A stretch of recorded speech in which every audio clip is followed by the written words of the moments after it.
बिहार में चाय सिर्फ एक पेय नहीं बल्कि हमारी संस्कृति और आजीविका का हिस्सा है।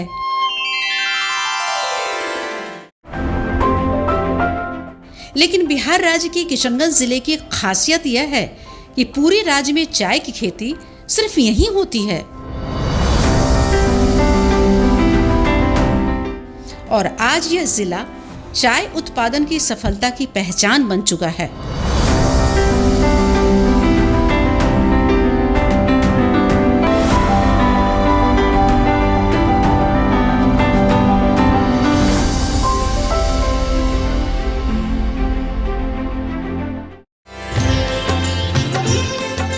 ये हैं जिले के ठाकुरगंज प्रखंड के गलगलिया के रमन राय। इन्होंने वर्षों पहले छोटे पैमाने से चाय की खेती शुरू की। कभी रोजगार के लिए शहर का रुख किया, लेकिन आज अपने गांव में रहकर चाय की खेती से लाखों की आय कमा रहे हैं।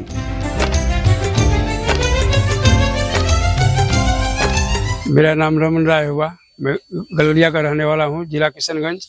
मैं 10-15 एकड़ में चाय का खेती किया हूँ।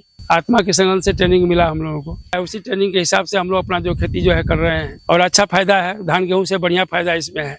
जैसे पौधा लगाए तो 1.5 साल 2 साल में गाछ तैयार हो जाता है। इसके बाद हम लोग तैयार होने के बाद जैसे गाछ का साइज आपको 28 इंची या 30 इंची होता है। इसके बाद इसका प्लकिंग शुरू होता है।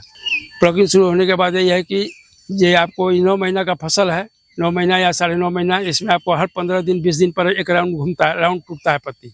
महीना में कभी किसी का 3 राउंड भी होता है, किसी का 2 राउंड भी होता है। तो ये माल हम लोग जैसे कटवाते हैं, कटवाने के बाद आपको क्या होता है कि गाड़ी फैक्ट्री से आती है।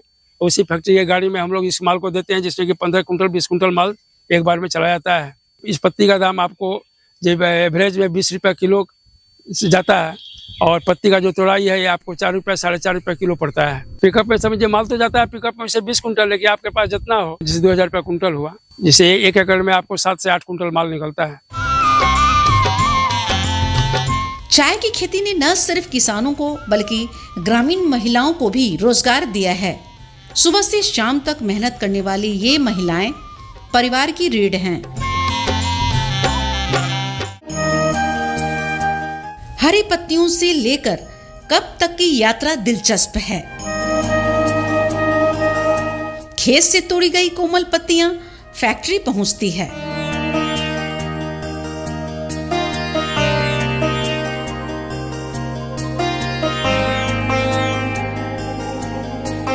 यहाँ इन्हें सुखाने, मसलने, फर्मेंट करने और सुखाने की प्रक्रिया से गुजरना पड़ता है।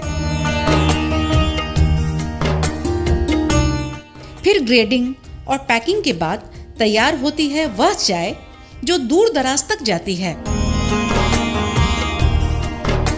जिसको हम लोग मैनुअल बोलते हैं। मैनुअल में क्या होता है कि हर गेट को अलग अलग किया जाता है। ऑटोमेटिक वो अलग हो जाएगा। सब में उसमें मेश लगाया हुआ है। मेश के द्वारा सब अलग हो रहा है। यहाँ पे अपना चाय फाइनल है। कौन सा गेट में कौन सा पैक होगा वही हिसाब से पैक किया जाता है इसमें। इस जिले में चाय की खेती को बढ़ावा देने के लिए कृषि विभाग एवं आत्मा किशनगंज की ओर से कृषकों को ट्रेनिंग और तकनीकी मार्गदर्शन दिया जा रहा है। जिला उद्यान कार्यालय के द्वारा कृषकों को स्प्रिंकलर पर अनुदान दे है। किशनगंज जिले में आपको बता दें कि बिहार का एकमात्र जिला है जहां चाय की खेती हो रही है। और आपको स्केल पे भी बताएं कि भारत में अभी बिहार का 5वां स्थान है चाय उत्पादन में, और वो किशनगंज के कारण। यहाँ 1997 में चाय की खेती की शुरुआत हुई थी। बहुत छोटा सा रकबा में एक किसान इसको शुरू किए थे, लेकिन वर्तमान में वो बढ़ते बढ़ते 5700 हेक्टेयर में हो गया। हमारे यहाँ 3 प्रखंड, पोठिया, ठाकुरगंज और किशनगंज, इन 3 प्रखंड में बृहद पैमाने पे किसान चाय की खेती कर रहे हैं। और किसान में काफ़ी ज़्यादा उत्साह भी देखने को मिल रही है, क्योंकि ये एक तरह से कैश क्रॉप है। और किसान की है, ऐसा नहीं है कि उनको 6 महीना 8 महीना का वेट करना पड़ता है। ये लोग 15 से 20 दिन में फसल की कटाई भी कर लेते हैं। और पत्ती को अपना वो लोग मतलब यहाँ पे इंडस्ट्री भी है किशनगंज जिले में। तो चाय पत्ती में एक विशेष चीज़ रहती है कि अगर हम पत्ती को काफ़ी लंबे समय तक बाहर में रखेंगे तो उसमें हमारा चाय का उत्पादन बिल्कुल नहीं होगा। तो फैक्ट्री नज़दीक होने के कारण किसान उन जो पत्ती को इकट्ठा करके त्वरित रूप से फैक्ट्री को पहुंचा देते हैं, जिससे उनको मतलब आसानी से मतलब उनका एक केंद्र भी मिल जाता है चाय पत्ती पहुंचाने के लिए। तो ये अच्छा चीज़ है। इसी को देखते हुए हमारे विभिन्न निदेशालय के द्वारा जैसे यांत्रिकरण की योजनाएं हैं या उद्यान निदेशालय है, उद्यान निदेशालय से भी इसमें स्प्रिंकलर मिनी स्प्रिंकलर स्कीम्स भी किसानों के बीच में मिल रही है और किसान खुद से भी बहुत सक्षम हो गए हैं और इससे इसका लाभ ले रहे हैं।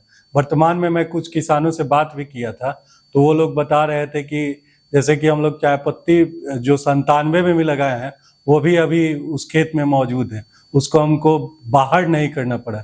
तो वो लोग किसान बता रहे थे कि 90 साल 100 साल तक एक बार प्लांटेशन के बाद ये चाय पत्ती चलते रहती है अनवरत साल तक। तो उनको बार बार जो जुताई करना, बार बार दूसरा तरह का हमको श्रम करना, उसकी जरूरत नहीं पड़ती है। सिर्फ व्यवस्थित रूप से वो लोग सिंचाई करते हैं या खाद का प्रयोग करते हैं और कीटनाशी वगैरह का प्रयोग करने के उपरांत इनको हर साल लगभग 1.5 लाख से ऊपर की वार्षिक आय प्रति एकड़ के हिसाब से हो जाती है। इसलिए चाय पे लोगों का बहुत ज्यादा रुचि बढ़ते जा रहा है। एक कप चाय जो हर सुबह ताजगी देती है, यहाँ की मेहनत और मिट्टी की खुशबू से भरी है।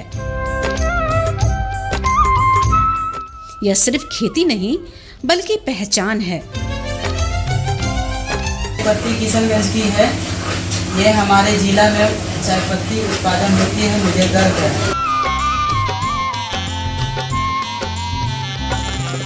चाय पत्ती की खेती में किशनगंज में ठाकुरगंज प्रखंड, पोठिया प्रखंड और किशनगंज प्रखंड का कुछ ऐसा एरिया है जहाँ पे चाय पत्ती की खेती होती है।